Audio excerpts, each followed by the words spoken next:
Unidade 3, Cultura, Religiosidade e Tecnologias na Modernidade Ocidental.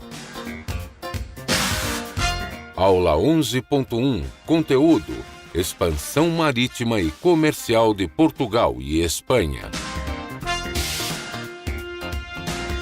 Habilidade: identificar o processo que levou as nações ibéricas a se destacarem durante as grandes navegações. Muito boa tarde, Amazonas. Boa tarde a todos vocês que estão nos assistindo nesse momento. Mais uma vez, eu estou aqui com vocês, professor Eduardo Gomes, para a gente dar continuidade a essa disciplina da EJA de História, relacionada ao primeiro, segundo ano aí do ensino médio.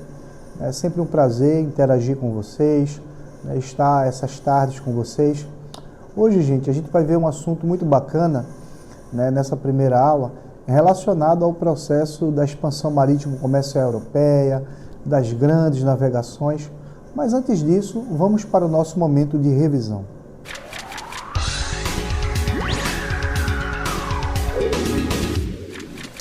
Estamos de volta agora, gente, para fazer uma breve revisão do que nós vimos nas aulas de ontem, para que a gente possa entrar na aula de hoje com um panorama e já no clima da aula. Ontem a gente acabou tratando sobre alguns conceitos básicos do renascimento cultural, do renascimento econômico, do renascimento científico, citando alguns pensadores, escritores, pintores, escultores, que contribuíram para que esse movimento renascentista tivesse êxito. Entre os principais destaques, nós poderíamos citar aqui, ainda num período pré-renascentista, o Giovanni Boccaccio, por exemplo, o Petrarca, o Dante Alighieri, que foram alguns dos destaques do período pré-renascentista. Já no período renascentista em si, nós acabamos abordando aqui alguns personagens que fizeram parte desse contexto, tanto do renascimento cultural, quanto científico, quanto econômico. Eu posso citar o Nicolau Maquiavel, o Galileu, entre outros que a gente acabou debruçando-se aqui. Outro fato, outros casos, outros fatos históricos que nós acabamos abordando, foram relacionados à chamada Reforma Protestante. A Reforma Protestante foi eu diria que uma reivindicação feita por alguns religiosos que começaram a protestar para que a igreja mudasse alguns dos seus pontos de vista, alguns dos seus dogmas, que vinham desde a Idade Média colocando em prática. Como, por exemplo, a questão do celibato, da venda de indulgências, da usura, de uma série de outras coisas que estavam distorcidas do que os evangelhos pregavam, e esses protestantes que deram origem ao movimento protestantista, ao movimento reformista, acabaram realmente rompendo com a Igreja Católica por causa desses fatores que eu já citei aqui anteriormente. A gente pode citar, por exemplo, o Martinho Lutero, com o luteranismo, o João Calvino com o calvinismo e o Henrique VIII na Inglaterra com o anglicanismo. Portanto, esse aí foi um breve panorama, gente, que nós acabamos traçando nas aulas anteriores, tanto relacionado ao período do Renascimento, quanto das chamadas reformas protestantes. E agora, antes de começar a primeira aula desta tarde, vamos antes para o nosso desafio do dia.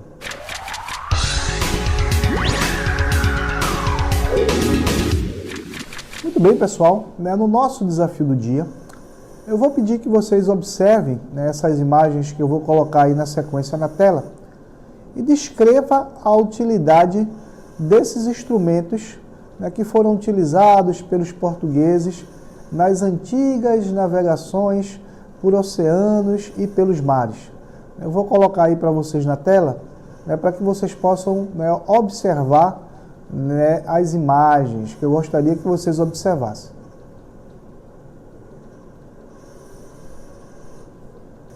Muito bem, pessoal, preste atenção, esse desafio do dia, ele consiste em vocês observarem esses objetos, né, e descrever a utilidade de cada um deles, né, que foram utilizados na época pelos portugueses no processo de expansão, né, ultramarino, né, o processo que nós caracterizamos como além-mar, durante as navegações, e digam, né, quais são as utilidades de cada objeto desse, dentro desse processo de navegação pelos mares, pelos oceanos.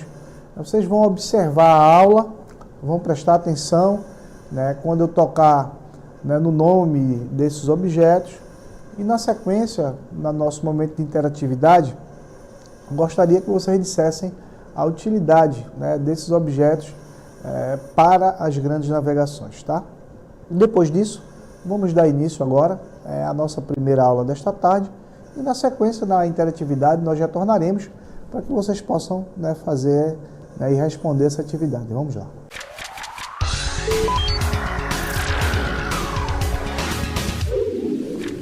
Já estamos de volta, né? Foi coisa rápida. E hoje, gente, nós vamos analisar, né, um pouco como ocorreram, quais foram as condições em que ocorreram, tá, o que a historiografia classifica como um processo de expansão marítimo comercial, né, ou as chamadas grandes navegações. Como é que isso ocorreu? Quais foram os principais motivos? Quem foram os países pioneiros? Né, de que forma esse processo foi implementado? Na sequência, eu trago para vocês o mapa dos dois países, né, pioneiros nessa questão. A gente chama esses países de países ibéricos, né, de Península Ibérica. Os dois países em questão são Portugal e Espanha. Os países ibéricos, os países peninsulares que foram pioneiros no processo de navegação, no processo de aventura além-mar. Então, a gente tem, a partir daí, algumas, eu diria que, características básicas para que esses países pudessem assumir um pioneirismo, né? Principalmente o contato, né, com o mundo árabe, que proporcionou, né, na medida do possível, para aquela época, o avanço tecnológico, né, o contato com novas invenções. Né? O que é tecnologia para nós hoje, para eles, né, cartas náuticas, bússola, astrolábio, né, esses aparelhos que eram novidade na Europa, né, vieram de lá do Oriente, acabaram auxiliando esses dois países, né, com uma tecnologia de navegação, e foi possível que eles se aventurassem além-mar para colonizar, né, descobrir novos territórios. Vamos conhecer um pouquinho, então, o Reino de Portugal. Eu falei para vocês que a Península Ibérica era composta por Portugal e Espanha. Então vamos aí observar como era o Reino de Portugal. Com a morte do Dom Fernando, né, Dom Fernando foi um dos monarcas da época, ali por volta do século XIV, houve a sucessão do trono. Um novo rei acabou tomando o poder. E a partir daí, houve uma mudança de paradigma político, com a luta entre a grande e a pequena nobreza. Ou seja, a gente vai ter um embate, uma luta ali de interesses dentro da própria nobreza, né, pela hegemonia do poder. E foi a partir dos anos 1400, né, ali por volta de 1385, que emergiu, né, que tomou o poder uma nova dinastia, chamada Dinastia de Avis. A dinastia, gente, eu já tinha falado para vocês anteriormente, né, acredito que vocês se lembrem, não são famílias que acabam, né, assumindo o poder e, de certa forma, tentando se perpetuar nele. Tá? A partir daí, a partir da dinastia de Avis, né, no século XIV, que a gente vai ter esse contato do Reino de Portugal com, né, essas técnicas, né, de navegação, essas novas tecnologias do mundo árabe. Depois disso, houve uma centralização do poder nas mãos do rei. Aquelas brigas entre pequena e grande nobreza acabaram, né, sendo eliminadas, eles se entenderam, e o rei passou a ter um grande poder no Reino de Portugal. É a partir daí, pessoal, que Portugal começa a concentrar suas forças em expandir os seus domínios, em expandir os seus territórios. Lembram-se que eu falei para vocês, por exemplo, que durante o final ali da Idade Média, o início da Idade Moderna, nós tínhamos uma intensa rota, de mercadorias que vinham do Oriente para o Ocidente.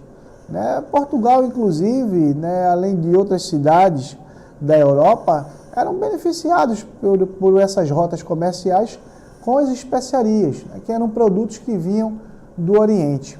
Porém, eu vou trazer agora na próxima imagem, já está na tela aí, um panorama do que aconteceu a partir do interrompimento dessas relações comerciais que forçou Portugal a buscar outras rotas de comércio com a Europa. Vejam só, preste bem atenção nesse mapa. Naquele momento, em meados do século XV, Portugal começou a se fortalecer, por causa desses motivos que eu citei anteriormente, o avanço nas técnicas de navegação e expandir os seus domínios. Porém, quando nós chegamos ali por volta de 1415, a gente já tem a conquista da Celta, a conquista do rei de Celta já tinha sido feita, mas mesmo assim, quando a gente chega por volta de 1453, que é justamente a data que marca a transição do medievo ali, da idade medieval para a idade moderna, que é outro momento, que é outro período, a gente vai ter o marco fundamental, o marco inicial desse processo com a queda do Império Romano do Oriente. Mas vocês podem perguntar a mim, questionar, mas professor, o que é que isso tem a ver com as grandes navegações? Tem muito a ver, gente. Por quê?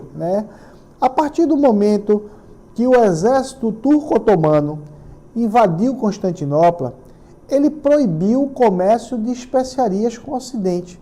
Aquela rota comercial da capital do Império Romano do Oriente, de Constantinopla até a Europa, principalmente os portos de Veneza, de Gênova, de Nápoles, Florença, dessas cidades italianas que tinham o comércio dinamizado, a economia dinamizada e abastecida pelas especiarias do Oriente, acabaram sendo prejudicadas. Houve um interrompimento, os turcos não queriam mais que essas especiarias viessem para essas cidades, fomentasse, abastecesse e dinamizasse a economia europeia, que eles estavam num projeto de ascensão com o seu próprio reino e acabaram proibindo. Então, pessoal, eu vou voltar lá a imagem no mapa para que vocês possam perceber. Então, o que é que Portugal fez? Ele saiu de lá de cima da Península Ibérica. Península Ibérica, gente, quando a gente fala península dá a ideia de ilha. Ilha dá a ideia de um pedaço de terra cercado de água por todos os lados. Se vocês observarem ali em cima, no início da setinha vermelha, acima do continente africano, vocês vão perceber que para chegar novamente no Oriente, Portugal teve que contornar todo o continente africano, porque ele não poderia passar direto pelo Mediterrâneo, que era a rota comercial mais provável, mais lógica, desde os meados da Idade Média. Só que com essa interrupção, Portugal começou a buscar outras rotas comerciais que pudessem levá-lo ao Oriente. Como ele não podia ir direto, porque os turcos fizeram um embargo, eles começaram a procurar outras alternativas e não tinha outra, porque o transporte naquela época, sabemos que era marítimo, nós não tínhamos carro, não tínhamos avião, então eles tiveram que contornar toda essa parte do Oceano Atlântico, descendo pela região do Atlântico Sul, passando pelo Cabo da Boa Esperança, ali naquela parte de baixo do continente africano, onde fica a África do Sul, conhecido como o Cabo das Tormentas, subiu pela parte da costa dos reinos orientais africanos, até chegar lá em cima, novamente na Índia. O finalzinho dessa seta vermelha vai dar lá em Calicut, na Índia. E, inclusive, Calicut foi um dos locais que Portugal colonizou dentro desse processo de expansão e de colonização, né? E lá em Calicut, na atualidade, ainda fala-se português, né? Apesar de no século XIX a Índia ser uma colônia britânica, uma colônia da Inglaterra, dos ingleses, né? A cidade de Calicut ainda fala-se português lá, por causa desse processo de colonização, né, e expansão marítimo-comercial europeia do século XV. Né? A partir daí que os portugueses vão, né, chamar depois, né, essa sua nova descoberta, esses novos povos, de índios. Né? Porque no primeiro momento eles queriam, né, desbravar outras fronteiras, monopolizar outros locais, e quando eles chegam às Índias, dão aos habitantes o nome de índios. Depois desse período, gente, a gente vai ter o processo de expansão, né, crescendo. Tanto portugueses quanto espanhóis, eles queriam encontrar também terras, eles queriam encontrar, né, novos locais para colonização e exploração, além das fronteiras do Oceano Atlântico, não só nas rotas do Oceano Índico, né? Ou seja, na parte da costa ocidental do continente africano, nessa parte que nos banha aqui no Brasil, que é o Oceano Atlântico. Né? A partir daí que muitos navegadores, eles começam a buscar financiamento junto à coroa portuguesa e à coroa espanhola para tentar essa empreitada de conquistar novos territórios. Na sequência eu trago para vocês uma imagem das especiarias. Quando eu falo o termo especiaria, gente, poderia ser muita coisa naquela época. Né? Eram condimentos, eram temperos, era seda, nós tínhamos a noz moscada, nós tínhamos a pimenta, né? Os condimentos.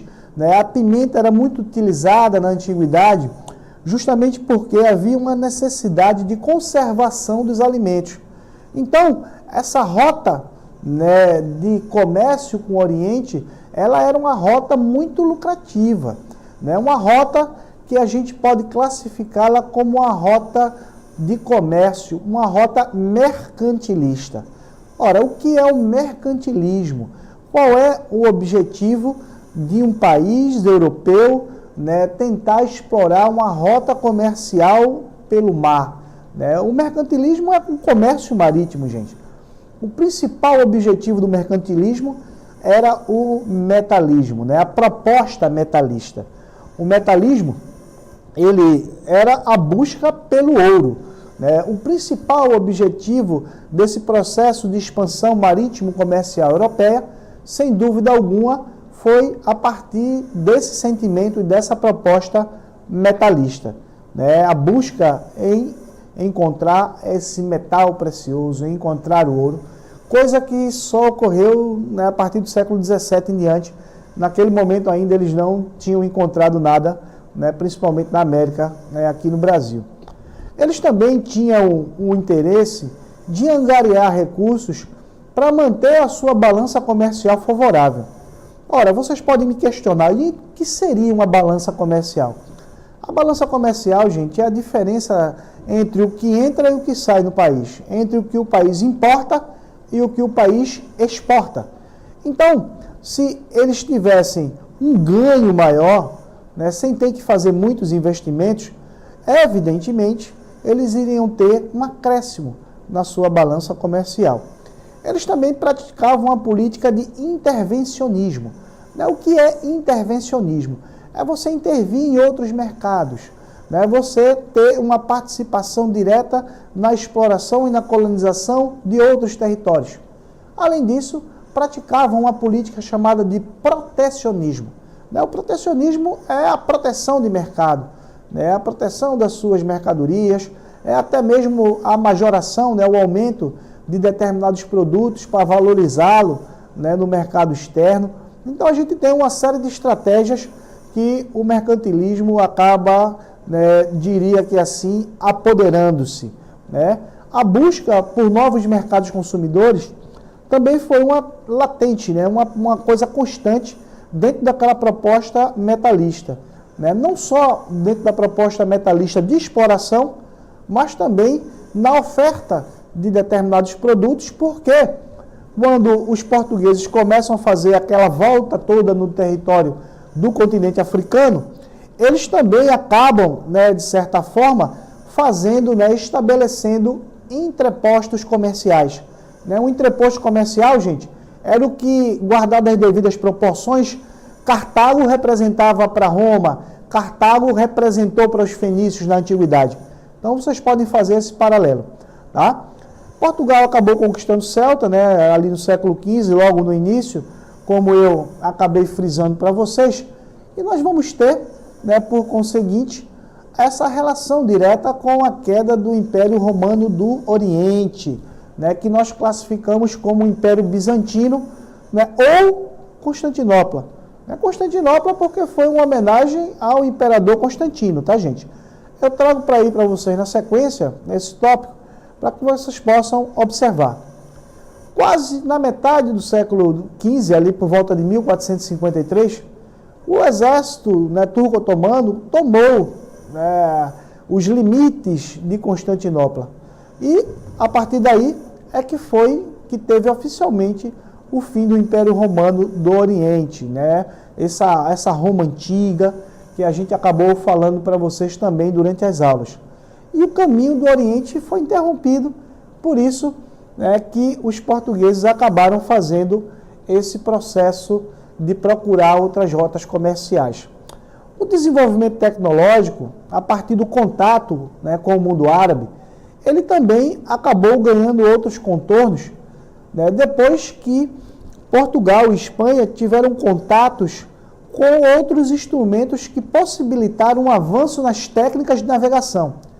Entre esses instrumentos, nós podemos apresentar aí para vocês dois deles que tiveram bastante destaque, que foram a bússola e o chamado astrolábio, que eram instrumentos que, eu diria que facilitavam as técnicas de navegação, facilitavam a localização de determinados locais e serviam de orientação.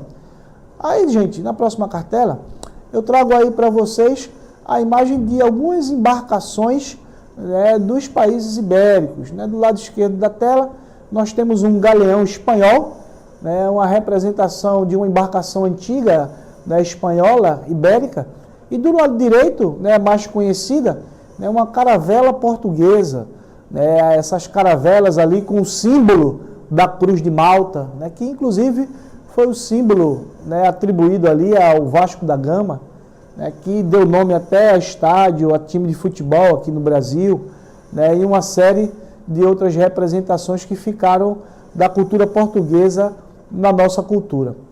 Porém, gente, essa convivência entre Portugal e Espanha, ela não foi pacífica. Aconteceram naquela época disputas. Essas disputas entre os países ibéricos, entre o Reino de Portugal e o Reino da Espanha, reuniam várias condições, condições que foram colocadas na mesa quando o Novo Mundo foi descoberto. Quando eu falo Novo Mundo, eu estou me referindo à América. A América é uma descoberta do final do século XV, lá 1492. E em 1494, tanto portugueses quanto espanhóis vão dividir o Novo Mundo em duas partes, a partir de um tratado específico, chamado Tratado de Tordesilhas.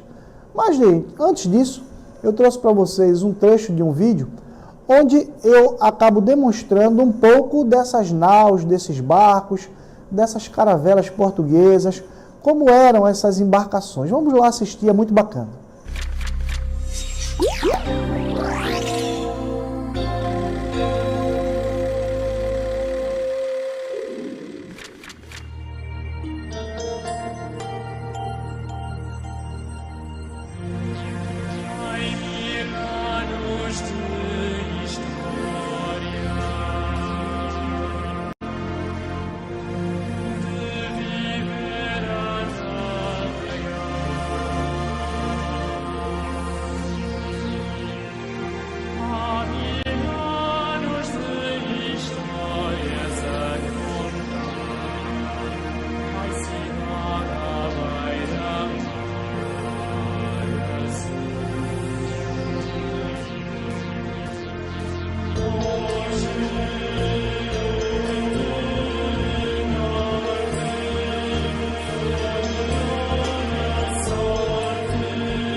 bem, pessoal, estamos de volta, né? Vocês puderam perceber um pouco das representações das antigas embarcações da Península Ibérica e vamos agora observar, né, um pouco das conquistas, né, desses empreiteiros, desses grandes navegadores, né, nessa empreitada além-mar.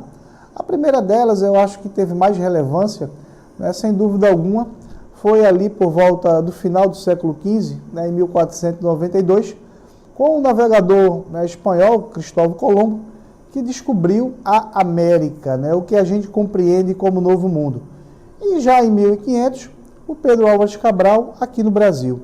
Porém, gente, né, algumas outras fontes até nos remete para outros navegadores, né, que aventuraram-se também a além-mar e chegaram, né, ou teriam chegado no território brasileiro antes, né, do Pedro Álvares Cabral. A gente tem, né, especulações que o Vicente Pinzon chegou lá no Cabo de Santo Agostinho, na região Nordeste, ali pela região do Atlântico, né, mas isso não está na história oficial, né, na história que foi contada oficialmente. Também a gente tem o registro de outros viajantes, né, ali aproximadamente 500 depois de Cristo, especula-se que o São Brandão, né, que foi um navegador, aventurou-se também além-mar por essas terras que hoje compreende o território americano. Especula-se até, gente, que os vikings, né, vêm lá do leste europeu, que fazem parte de uma cultura nórdica, né, chegaram até a Pedra da Gávea, né, fenícios também, né, no território brasileiro. Então a gente vai ter uma série de especulações de povos que já tinham vindo para cá antes dos povos portugueses e espanhóis. E na sequência, né, vocês vão poder observar um pouco do contato interétnico no Novo Mundo, né, quando de fato os europeus chegaram aqui e encontraram-se, né, com os nativos da região. No caso em questão, né, com os indígenas, ou como eles batizaram, a partir da experiência que eles tiveram lá em Calicut, na Índia, com os índios. A sua aula continua no próximo vídeo.